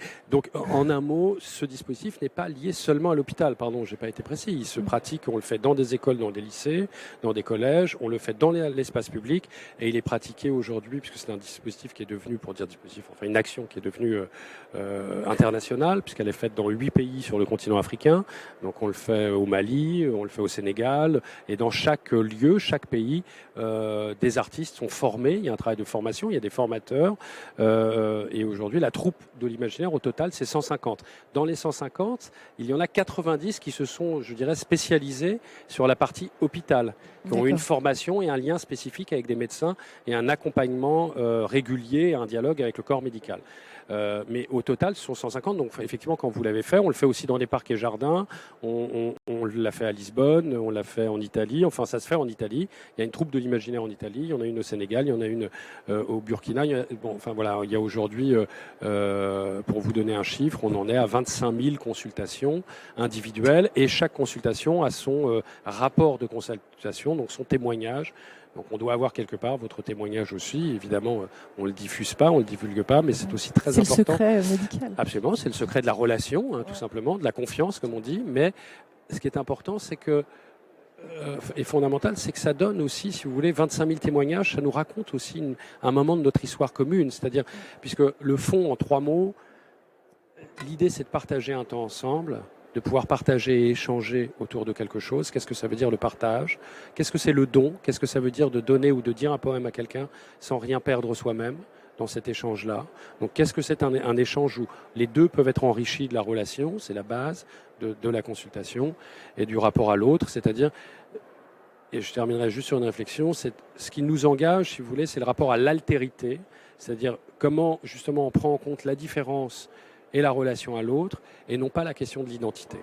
Et c'est s'éloigner du concept d'identité pour tenter de se rapprocher du concept d'altérité. Merci beaucoup. Je passe la parole maintenant à Delphine pour parler des visites thérapeutiques à Bruxelles, une ville géniale, juste à côté de Paris. Je vous laisse nous raconter ces expériences. Génial, merci. Alors, on va essayer de jongler avec les slides. Voilà, on est bon. Bonjour à toutes et à tous. Merci pour l'invitation. Et voilà, ça fait du bien de retrouver un peu de collectif et d'échange d'idées. Parce que c'est ça aussi la culture, c'est créer des liens et susciter de l'échange. Donc moi, je m'appelle Delphine Houba. Je suis échevine de la culture, du tourisme et des grands événements à la ville de Bruxelles. Donc c'est l'équivalent de l'adjointe au maire dans votre langage parisien et français. Je vais peut-être rebondir déjà sur le Clésio qui nous avait alerté sur ces liens et qui nous questionnait aussi sur ce lien entre où s'arrête finalement le soin et qui nous disait qu'un jour on se rendra peut-être compte qu'il n'y avait pas d'art mais seulement de la médecine. Et finalement, je trouve que c'est une belle manière d'enclencher justement cette présentation sur ce projet de prescription muséale qu'on a lancé à Bruxelles. Alors, je vais commencer par refaire un petit topo quand même sur ce qu'on fait à Bruxelles dans les liens culture et santé, parce qu'en fait, on fait tout plein de choses. Et réinsister aussi et repartir de ce contexte. Parce que le contexte du Covid, je pense qu'à Paris comme à Bruxelles, on constate que la vente d'antidépresseurs explose. Je pense que les gens vont pas bien. Je pense que cette crise a fait beaucoup de mal au collectif, mais aussi à la façon dont les gens se sentent. Et donc, je pense que c'est une situation très préoccupante et je suis convaincue que la culture fait partie des réponses. Il y a donc un gros enjeu de santé mentale et y compris aussi, je pense, au niveau du secteur culturel, parce que c'est un secteur où on a dit aux travailleuses et aux travailleurs, vous n'êtes pas essentiels. Je pense qu'ici, on sera toutes et tous convaincus du contraire. La culture est essentielle, et en particulier pour la santé mentale. Et donc, on a ce lien dans un moment particulier où on fait le lien justement entre le secteur de la santé, qui est aussi un secteur en grande souffrance aujourd'hui, puisqu'il a été mis sous pression dans le cadre de cette crise, et le secteur culturel, à qui on a dit qu'il n'était pas essentiel. Et donc, on a cette santé mentale qui vient faire le lien entre les deux. Alors, de manière générale, ce qu'on fait à la ville de Bruxelles, c'est plusieurs choses. On a des projets dans les hôpitaux et on a des projets hors des hôpitaux. Donc, dans les hôpitaux, ce qu'on fait, c'est 2 choses. C'est d'abord qu'on soutient des associations comme le Pont des Arts, Docteur Zinzin ou les clowns à l'hôpital, qui font le tour des chambres, que ce soit de la danse, du cirque, des arts plastiques. Il y a déjà moyen de faire beaucoup de choses en fait dans une chambre d'hôpital. Et puis, ce qui est pratique aussi dans nos hôpitaux publics, en effet, comme ça a été dit par Monsieur de Marcy-Motta, c'est qu'on soigne tout le monde. Et donc, ça permet aussi, dans cet enjeu d'émancipation et d'accessibilité à la culture, les gens sont là, ils sont alités, mais ça n'empêche pas qu'ils aient tout leur cerveau et toute leur disponibilité justement pour s'ouvrir à la culture, alors qu'ils n'en ont peut-être pas forcément, ils n'en ont pas forcément la chance dans leur vie au quotidien. Et ce qu'on a pu voir aussi, c'est que quand on voit débarquer ces artistes dans les couloirs de l'hôpital, ça fait beaucoup de bien aux patientes et aux patients, mais aussi au personnel. parce qu'il y a une grosse frustration au niveau du personnel hospitalier qui est, comme je l'ai dit, beaucoup mis sous pression, alors que l'humain a beaucoup de place aussi dans le processus thérapeutique, et ça permet de recréer ce lien aussi et l'humain. Quand on sait que parfois le personnel médical a 10 minutes par patient et doit les enchaîner, ça permet aussi de contribuer vraiment au processus de guérison. Un deuxième projet qu'on a dans les hôpitaux aussi, c'est qu'on a lancé un projet avec un artiste bruxellois qui s'appelle Vincent Beckman et qui a une approche très sociale de la culture et qui crée avec et pas sur. Et ça, c'est important parce qu'il a été lui-même longuement hospitalisé.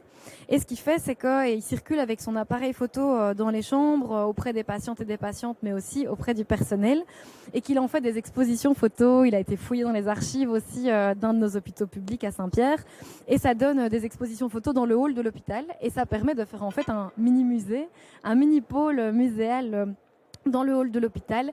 On a créé un podcast aussi autour de ça en collaboration avec notre centre d'art contemporain, la centrale d'art contemporain. Donc ça, c'est pour vous dire en 2 mots vraiment ce qu'on fait dans les hôpitaux.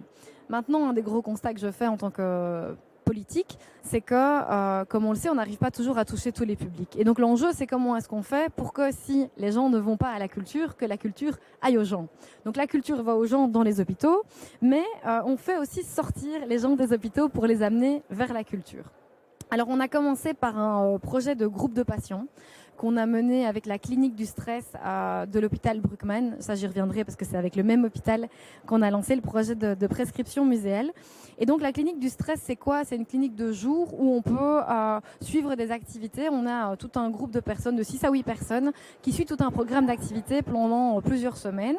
Et on a, au sein de ce programme, ajouté un volet visite au musée. Et donc, un groupe de patients a donc pu aller visiter 2 de nos musées, donc dans le cadre d'une visite guidée, et de suivre aussi un atelier avec une artiste. Et donc, c'est vraiment ici une intégration de la culture et des musées dans leur processus de soins. Ce qui est important à dire ici aussi, c'est que c'est donc accompagné. C'est des visites au musée qui ont été accompagnées par des personnels et des professionnels du secteur médical et qui a permis d'aboutir à un rapport, parce que c'est important aussi de qualifier et de quantifier l'apport de la culture au bien-être et à la santé. Et ces groupes et cet accompagnement scientifique ont vraiment permis de conclure, évidemment, toute l'utilité de la démarche et d'accompagner ces patientes et ces patientes en dehors de l'hôpital. Alors j'en viens à ce projet de prescription muséale qui s'inscrit à la suite de ces visites de groupe. Parce que, comme je vous l'ai dit, on travaille avec le département, donc clinique du stress, et le département de psychiatrie. Et donc on s'adresse à des personnes qui ont un enjeu de santé mentale.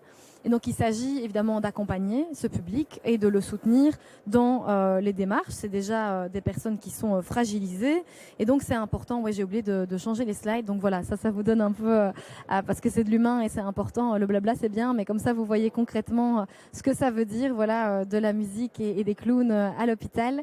Et aussi, voilà, vous voyez Vincent Beckman qui se met en scène à l'hôpital. Mais voilà, on visibilise aussi le personnel hospitalier et les conditions de travail aussi du personnel.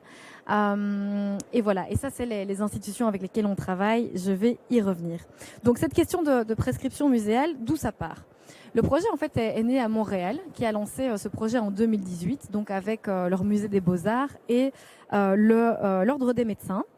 Et donc moi j'avais vu ça dans la presse, comme quoi lire la presse c'est bien, ça permet de s'informer sur ce qui se passe dans le monde. De s'inspirer. Mais tout à fait, de s'inspirer, en ne faisant évidemment pas de copier-coller, parce que c'est évidemment pas aussi simple. La réalité institutionnelle et culturelle bruxelloise n'est évidemment pas la même qu'à Montréal, au Québec.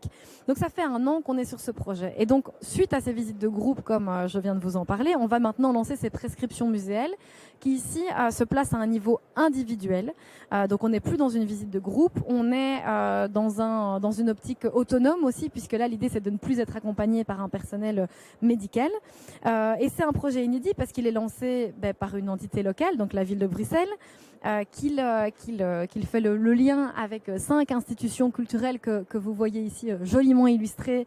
Donc le musée Mode et Dentelle, la Maison du Roi, qui est donc le musée de la ville de Bruxelles, qui est sur notre magnifique Grand Place, la garde-robe de Manneken Pis, ce petit bonhomme dont dont la célébrité est inversement proportionnelle à sa taille, mais qui a donc aussi sa garde-robe, car il a de nombreux costumes. Le musée des égouts aussi, qui permet d'offrir une visite absolument insolite, et notre centre d'art contemporain.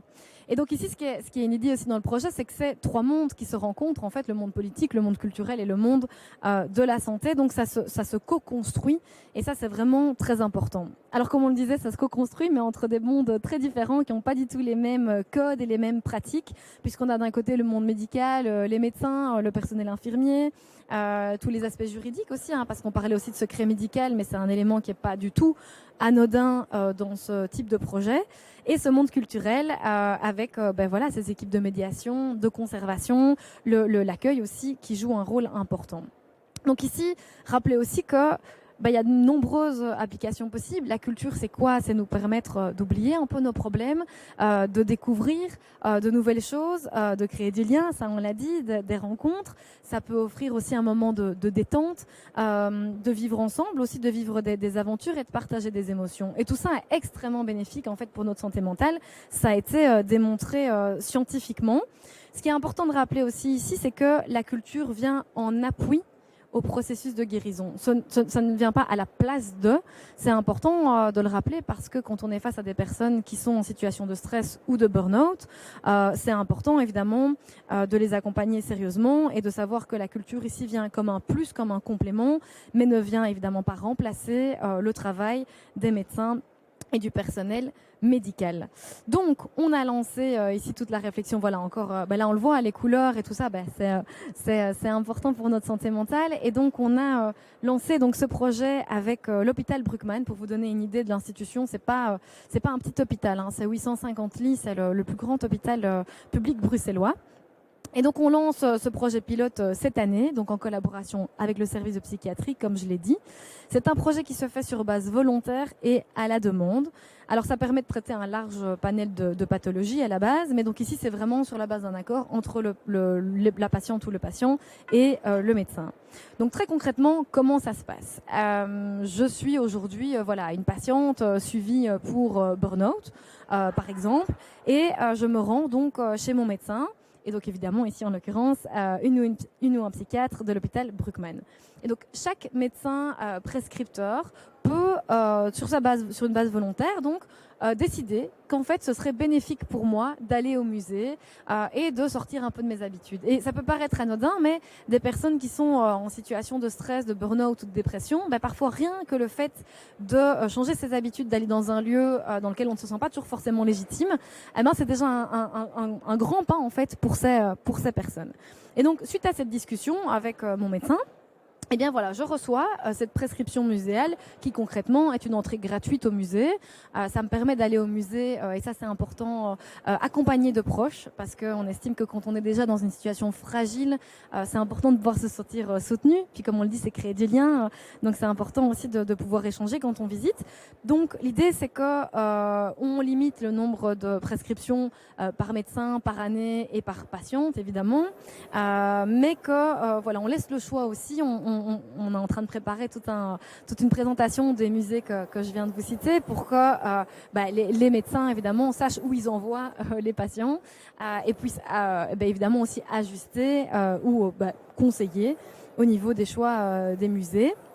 Mais donc, on peut proposer plusieurs visites au même endroit ou des visites dans différents lieux. Comme je l'ai dit, d'être accompagné ou pas de proches. Et l'idée aussi, c'est qu'il y a un temps limité pour cette visite. Pourquoi? Parce que ça fait partie du processus thérapeutique, comme je l'ai dit. Et l'idée, c'est que cette visite puisse avoir lieu entre 2 consultations, pour qu'on puisse évidemment avoir un débriefing avec le médecin. Donc, on a une belle Oui. Est-ce qu'il y a des gens du musée qui sont impliqués dans cette visite, des médiateurs ou Alors, on construit tout ça comme tout à fait. C'est une question tout à fait pertinente avec les services de médiation des musées, avec les personnes qui sont à l'accueil aussi, puisque quand cette personne va arriver au musée avec sa prescription muséale, il faut évidemment à la fois que la personne soit reçue comme n'importe quel patient ou n'importe quel visiteur plutôt, et ne soit justement pas considérée comme une patiente ou un patient, et qu'en même temps, le personnel de l'accueil soit aussi conscient que c'est quand même quelqu'un qui a aussi besoin d'être accompagné. Donc c'est l'équilibre qu'on est en train de trouver et d'affiner justement dans les protocoles qu'on est en train d'établir, parce que on prend ça vraiment au sérieux, et c'est pour ça qu'on commence avec un hôpital, un service en particulier, avec 5 lieux en particulier, parce qu'évidemment à terme on peut l'élargir à d'autres services, à d'autres hôpitaux, à d'autres lieux culturels. Et pourquoi se limiter au musée? Ça peut aussi être un théâtre, un centre culturel, un cinéma. Enfin voilà, c'est un projet. Je pense qu'il y a une belle vie devant lui, mais c'est un choix vraiment délibéré de ma part de commencer petit. Pour être sûr qu'on puisse après l'élargir sur de bonnes bases et que tout se passe bien pour toutes les parties prenantes. Voilà. Donc on va aussi essayer de faire une belle prescription. On va demander à une artiste de l'illustrer, parce que comme ça permet aussi de soutenir des artistes. Toutes les excuses sont bonnes. On travaille aussi sur un document relatif au consentement. C'est très très important, tout ce qui est protection des données de la vie privée, des données médicales. Donc là c'est quelque chose qu'on est en train de finaliser, mais je ne vais pas vous assommer avec plein de données techniques, mais c'est tous des éléments importants à avoir en tête parce que ça a une importance. Et donc ça permet après la visite évidemment d'avoir un débrief avec le médecin. C'est très important. Donc attention aussi aux écueils dans ce type de projet. Éviter la stigmatisation, ça je l'ai dit, on travaille vraiment avec des personnes qui souffrent d'enjeux de maladies mentales, donc c'est super important de les accompagner, qu'elles se sentent accueillies et soutenues, de pouvoir avoir une formule qui soit personnalisable, adaptée aux besoins et aux réalités de chacune, et d'associer évidemment que chacune trouve bien sa place dans ce projet, que ce soit nos amis du secteur médical ou du secteur culturel. Je voudrais conclure, si vous voulez en savoir plus sur ces liens culture et santé, et vous conseiller la lecture d'un rapport de l'OMS qui est sorti en 2019 et qui se base notamment sur 900 études scientifiques et qui établit ces liens entre les bénéfices justement de l'art et de la culture pour notre santé mentale comme physique. Et puis aussi un autre livre qui a été écrit en France sur l'art qui guérit, de Pierre Lemarquis, qui a été préfacé par Boris Cyrulnik, et qui est une manière aussi intéressante de se pencher sur la question. Alors, parce que ça en jette toujours de faire des citations, je voudrais quand même citer Jean-Pierre Changeux, qui est un pionnier français qui a étudié les liens entre les neurosciences et l'art, et qui résume un peu ce qui se passe dans nos cerveaux. La nouveauté d'une œuvre d'art, pour son pouvoir évocateur, sa valeur émotionnelle, entraîne un embrasement extraordinaire qui envahit en fait tout notre espace conscient.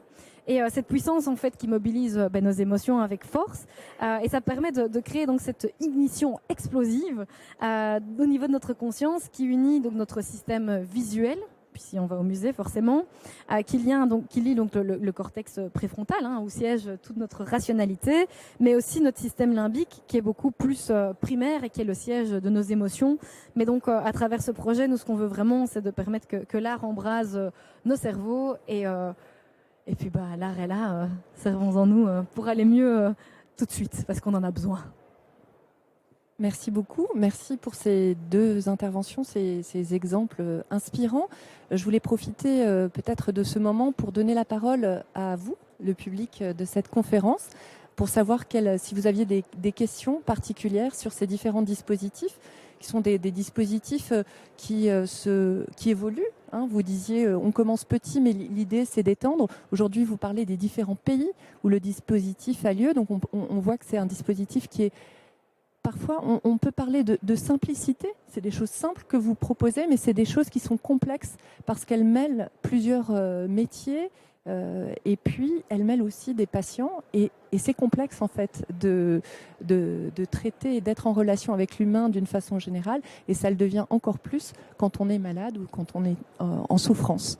Donc, je voudrais laisser la parole aux personnes qui sont dans la salle pour faire des commentaires ou des questions sur ces dispositifs. Je ne sais pas si vous les connaissiez, ces dispositifs, si vous les découvrez aujourd'hui lors de cette table ronde. Oui ? Est-ce qu'on peut... je peux descendre et vous donner un micro, mais quelqu'un va vous le donner. Ouais. On vous écoute. Merci. Bonjour, Anne-Laure Cabirol de la coopérative Artefact. J'ai une question pour vous deux. Dans vos projets respectifs, qu'est-ce qui pour vous a représenté ou représente toujours, puisque c'est en cours, le plus grand frein? Quel a été le plus grand défi dans chacun de ces projets? Vous voulez répondre? C'est une question difficile parce qu'elle amène énormément, en tout cas en ce qui me concerne, de réponses possibles. Donc si le plus grand frein, c'est nous-mêmes, c'est soi-même. C'est l'institution en elle-même, c'est le monde tel qu'il est fait, c'est-à-dire d'abord, c'est-à-dire l'idée, si vous voulez, où tout le monde aujourd'hui emploie des mots qui, on est tous d'accord, la transversalité, l'égalité, enfin bon, tous ces éléments-là de pensée à travers ces mots-là, comment on les applique si on considère qu'on doit travailler à ces ponts, moi j'ai utilisé le mot pont, passerelle si vous voulez, de circulation et de capacité à construire à partir de la rencontre avec l'autre. C'est-à-dire, la chose la plus difficile, c'est qu'on est tous d'accord en fait. Donc c'est toujours inquiétant parce que personne ne va dire non mais c'est pas bien de faire un projet entre la santé et la culture. Donc la chose la plus difficile, c'est de débusquer l'endroit où il y a une sorte d'accord mou et donc il ne se passe rien. Voilà. Pour moi, l'endroit, si je vous réponds le plus sincèrement possible, après je peux vous dire des choses techniques, je peux vous dire que le ministère de la Culture n'est pas en capacité de penser, que les villes tentent des projets mais chacun à son échelle, que la vraie difficulté elle est de l'ordre de la coordination. Mais là, je vous réponds de manière structurelle. Je pense que le fond de la question, il est de manière plus intime finalement, qui est que, si vous voulez, c'est la question du changement. Le changement, tout le monde le souhaite. Je connais personne qui dise il faut que rien ne change. On ne le dit pas ça. On dit toujours il faut que les choses changent. Et quand vous investiguez un peu, en fait, ce qui remonte chaque fois, c'est que les gens souhaitent un changement pour les autres, mais pas pour soi-même. Donc la question du changement, c'est qu'est-ce que l'on fait changer en soi. Donc en quoi ce mouvement vous l'enclenchez avec vous-même, qu'il soit pour l'artiste, c'est-à-dire quand il s'engage, je vais concrètement répondre sur un changement pour l'artiste, s'il s'engage dans la consultation poétique, le premier changement, c'est qu'il accepte de ne pas être en représentation. Alors que son endroit, je parle du musicien, du danseur ou de l'acteur, c'est le lieu de la représentation. Et il ne faut pas lui supprimer, puisqu'il s'est engagé pour être artiste qui représente une émotion, un sentiment, un texte, c'est-à-dire ce qu'on appelle un interprète. Donc la question, c'est on va changer pour soi-même, puisque là, la question, pour lui, ça va être d'être dans un dispositif d'écoute. Donc de ne pas représenter quelque chose, mais tout simplement de chercher où est-ce qu'on situe notre humanité dans le rapport personnel si on parle de la santé et de la culture. C'est ça le plus difficile, c'est-à-dire de savoir si... D'ailleurs, je vais m'arrêter là parce que c'est très long. Quand on parle de dispositif, je pense que c'est déjà une erreur. Moi-même, j'emploie ce mot tout le temps, parce que ce sont on dit des dispositifs, mais il y en a partout des dispositifs. Ça, c'est un dispositif. Être assis sur une chaise, c'est un dispositif. Donc à un moment, on a des éléments de langage. Ionesco parle très bien de ça. Ça s'appelle la contamination langagière. Il a écrit le rhinocéros autour de ça, et puis il y a plein de textes là-dessus. C'est-à-dire qu'à un moment, on ne sait plus qui parle. Et donc c'est un langage dominant. Donc ce que je vous dis est évident, mais en même temps, pour moi, le travail, si on s'engage sur ce dispositif santé-culture, vous voyez, c'est un mot passe-partout finalement, parce qu'on peut l'utiliser à toutes les sauces, eh bien, c'est ce qui nous amène, nous-mêmes, à réfléchir sur notre conduite et où est-ce que l'on veut changer en nous-mêmes quelque chose. Moi, comme metteur en scène, comme directeur de théâtre, comme organisateur d'événements autour de la santé, de la culture ou autre, de débats, etc. Donc, c'est un questionnement que l'on met en place, ce n'est pas forcément des réponses. C'est ça le plus dur pour moi. Au niveau des freins que j'identifie, moi, à mon niveau, c'est qu'en même temps, il y a beaucoup d'enthousiasme par rapport à ce projet qui est hyper facile à comprendre. Prescription muséale, tout le monde comprend. On comprend qu'on va recevoir d'un médecin une visite au musée. Et donc, ça, c'est simple. Et c'est ça qui est chouette dans ce projet, c'est que c'est vite compris par toutes les parties, en fait. Et au niveau des freins, c'est justement, on disait, cette tension entre simplicité et complexité. C'est qu'en soi, c'est simple. Mais en vrai, c'est quand même très compliqué pour tous les aspects juridiques qu'on a abordés, de secret médical, de ne pas stigmatiser ni dans un sens ni dans l'autre. Et donc, en fait, pour moi, les freins, en fait, ils sont justement dans ces détails-là. Où d'un côté, on a un service culturel qui est super demandeur de toucher d'autres publics dans toute cette approche de médiation, et c'est un excellent levier pour y arriver. Mais d'un autre côté, un secteur médical qui va dire ouais, mais prescription, vous pouvez pas trop utiliser le mot parce qu'en fait prescription c'est quand même vraiment sérieux et on est les seuls à pouvoir l'utiliser. Et donc on comprend et il faut pouvoir entendre ça. Mais donc cette difficulté-là dans ces détails, de faire en sorte qu'on puisse travailler avec ces médecins et que grâce à ces médecins, on puisse envoyer des patientes et des patients dans les musées, sans les stigmatiser, mais en pouvant quand même les identifier. Vous voyez un peu là. Donc voilà, c'est dans ces détails-là, je trouve qu'il y a le plus de freins. Mais c'est pas ça qui nous arrêtera. Mais c'est vrai que c'est dans ces petits détails-là que se cachent, à mon sens, les freins par rapport à ce projet. Merci beaucoup. Je voulais remercier énormément nos deux intervenants. Merci pour ces témoignages, ce temps, cette relation qu'on a créée ici sur cette scène. Et je voulais également vous remercier, vous, le public, de nous avoir écoutés. C'est un dispositif, comme vous disiez, qui est particulier. On est dans un salon. Moi, je suis là depuis ce matin. Et c'est vrai que j'ai besoin d'une musique, une visite au musée ou d'une consultation poétique avec un musicien, un artiste, un poète. En tout cas, je vous souhaite de faire beaucoup d'expériences dans les musées, dans les théâtres. J'ai hâte d'ailleurs que le théâtre de la ville réouvre prochainement. Je vais dans une réunion, je leur dirai de votre part. D'accord.